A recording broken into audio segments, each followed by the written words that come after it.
The greatest secret, which appears in no religious doctrine and is found nowhere in the world's overburdened library of myths and fables, nor receives the slightest mention in any philosopher's system or scientist's speculation.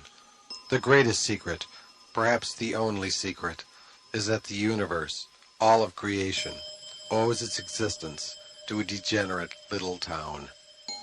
And if it were possible to strip away the scenery that surrounds us, to pull up the landscape of every planet, to rip away the skies and shove aside the stars and suns, to tear from ourselves our own flesh and delve deep into our bones, we would find it standing there eternal, the origin of all things, visible or invisible, the source of everything that is or can be, this degenerate little town.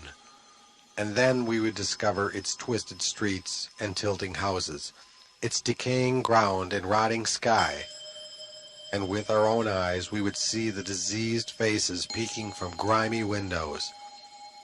Then we would realize why it is such a secret, the greatest and most vile secret, this degenerate little town where everything began, and from whose core of corruption everything seeps out.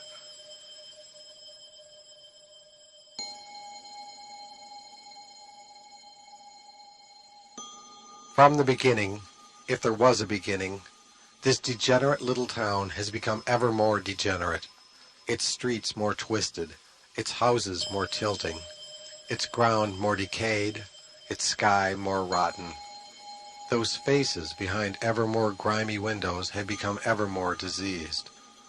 And in the end, but there can never be an end for this degenerate little town, no more than an end will ever come for the worlds that have seeped out of it. For everything we can know is degenerate from the beginning. Everything becomes more twisted and tilting, more diseased and decayed, rotting from the very sky. This is the law of things. If there can be any law in a world, in a universe, that has its source and origin in a degenerate little town, which has been degenerate from the beginning, if there was a beginning, and will go on with its degeneration, its ceaseless twisting and tilting, its disease and decay, its infinite shades of rottenness forever and without end.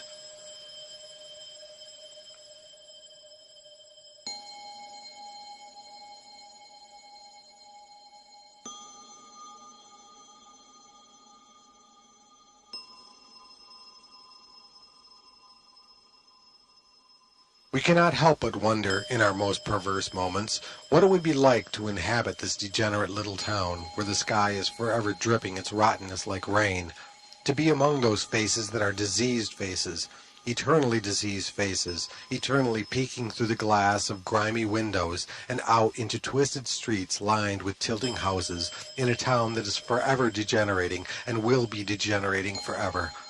We cannot help but wonder, in our most perverse moments, as we look through bleary eyes and see the stars that seem to form so many twisting roads through the blackness, or feel our flesh rotting upon our bones. And yet we can only wonder, we can only whisper or cry out in our dreams, "Oh, where is the way to this degenerate little town?"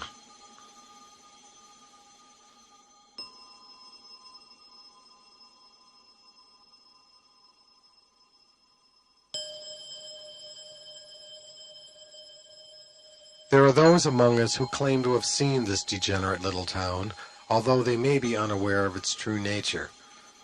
There are those who have emerged from some painful ordeal of the body or of the mind, and then begun speaking of how they saw in the distance an outline of crooked houses tilting this way and that, or walked along some twisted street and felt the ground soft with decay beneath their steps, or even glimpsed those diseased faces, their skin rough and pale as plaster, peeking from behind grimy windows. But those who claim to have seen such things always seem to tell a somewhat different story, failing to compose a consistent picture of what they may have seen or imagined they have seen. And so we stare at them suspiciously for a moment, and then start to walk away, leaving them to their lies or their illusions, which of course are the very essence of this degenerate little town.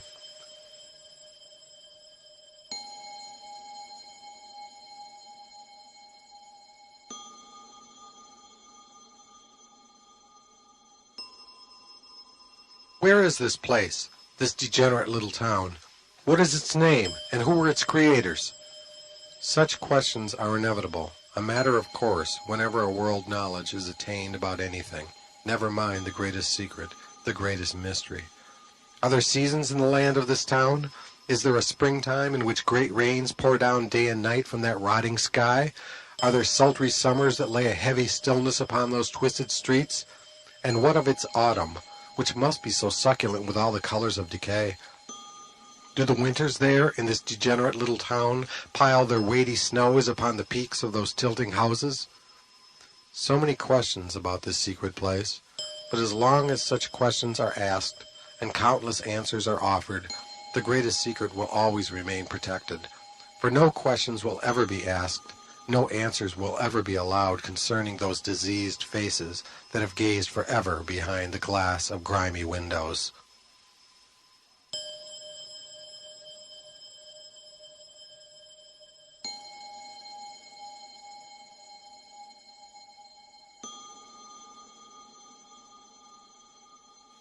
Like every phenomenon that we cannot fully face, this degenerate little town must remain a cult in its essence, and serve as a limit for such as we care to know about what is beyond the blackness of night or what is deep in our bones.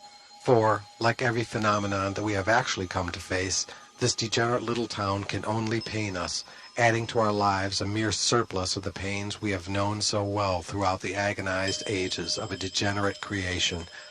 But like no other phenomenon that we have ever faced, this degenerate little town, under its rotting sky, standing upon decayed ground, a landscape of a pain that is like no other, may be our last hope, the only hope we have of killing all the hopes we have ever had, and murdering every mystery we have ever cherished, so that we may step forth, finally, into that great shining kingdom of which we have always dreamed.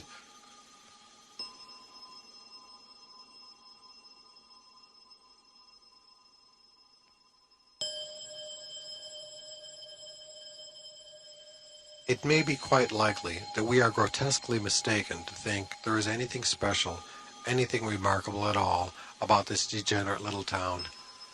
Far from being the greatest secret, the worst or the finest of all our dreams, it may be quite likely the greatest commonplace, the supreme banality. Consider the possibility.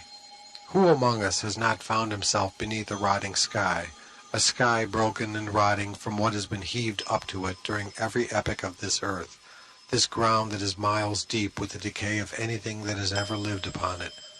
Who has not traveled through twisted streets and under the shadow of houses, even the straightest of which, if our eyes could only see it, is veering toward the tilt?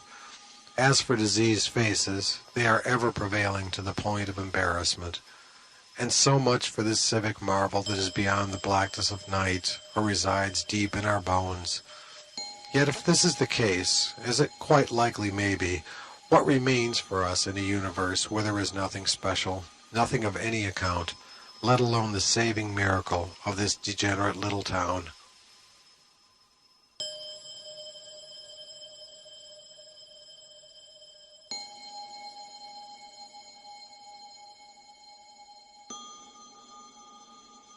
It seems entirely natural that, should anyone gain full knowledge of this degenerate little town, they would deny the truth of this greatest, most terrible of secrets, and, as a consequence, as an act of self-protection, would fabricate some other set of circumstances, a more companionable picture of the way of things. This would explain so many of the deranged idols and beliefs that have arisen in our world. At least we would be able to account for the multitudes of mannequin saviors, as one might view them, their faces smooth and serene behind display windows, welcoming the faithful who, upon their death, will enter a department store paradise of the most vague and intangible delights. And some mention must be made of what might be called the sect of the puppet lands, whose highly deranged adherents posit a transcendent universe of infinite and harmless antics that are imperfectly mirrored in the chaos and crises of our own world, which, in any case, will end nicely when the great puppet play is concluded in a sweet bedtime of slumber until the next show begins. Yet who would begrudge anyone their denials or alternate renderings of the twisted streets and tilting houses, the diseased faces and grimy windows of this degenerate little town, which itself seems so perfectly bleak, so in tune with the world we know, forever inclined to ever greater degeneracy, that even the few enlightened ones among us sometimes doubt it to be real.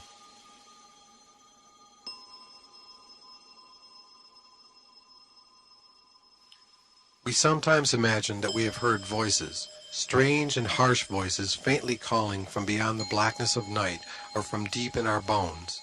And even if there are no actual words, no actual language we know in which the voices speak, still there is a terrible understanding delivered into our world that only a few may comprehend, and none would desire.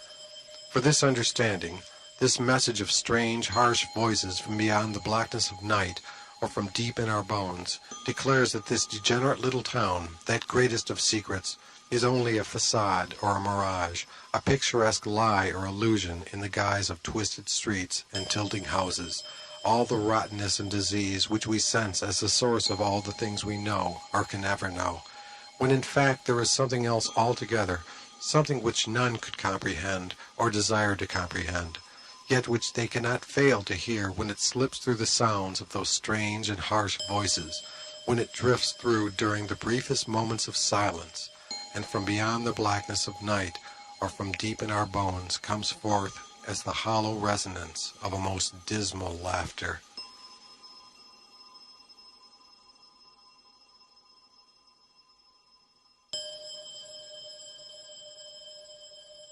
Even though there is no evidence that a degenerate little town forms the greatest secret and is the source of all the things we know, its truth and its existence remain assured. And there do seem to be certain indications, certain aspects and elements of our lives that in no uncertain terms inform us of one fact. Sooner or later we will find ourselves in this degenerate little town, whether we wish to go there or not.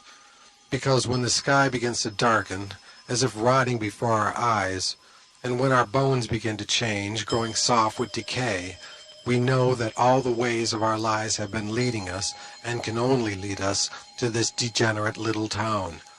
And then we may understand that everything around us, everything within us, has a direct point of contact to that secret place, that source of all things. Dreams, for instance. The dreams of our sleep wherein every mind is destined to go twisted and tilting into lands of swift magic. These dreams alone would make the case, if anything were ever needed in the way of evidence. These dreams alone would put us in close view of those grimy windows, behind which diseased faces peek out through the glass, as if they are waiting for someone to arrive, as if they are waiting for everyone, sooner or later, to enter their little town.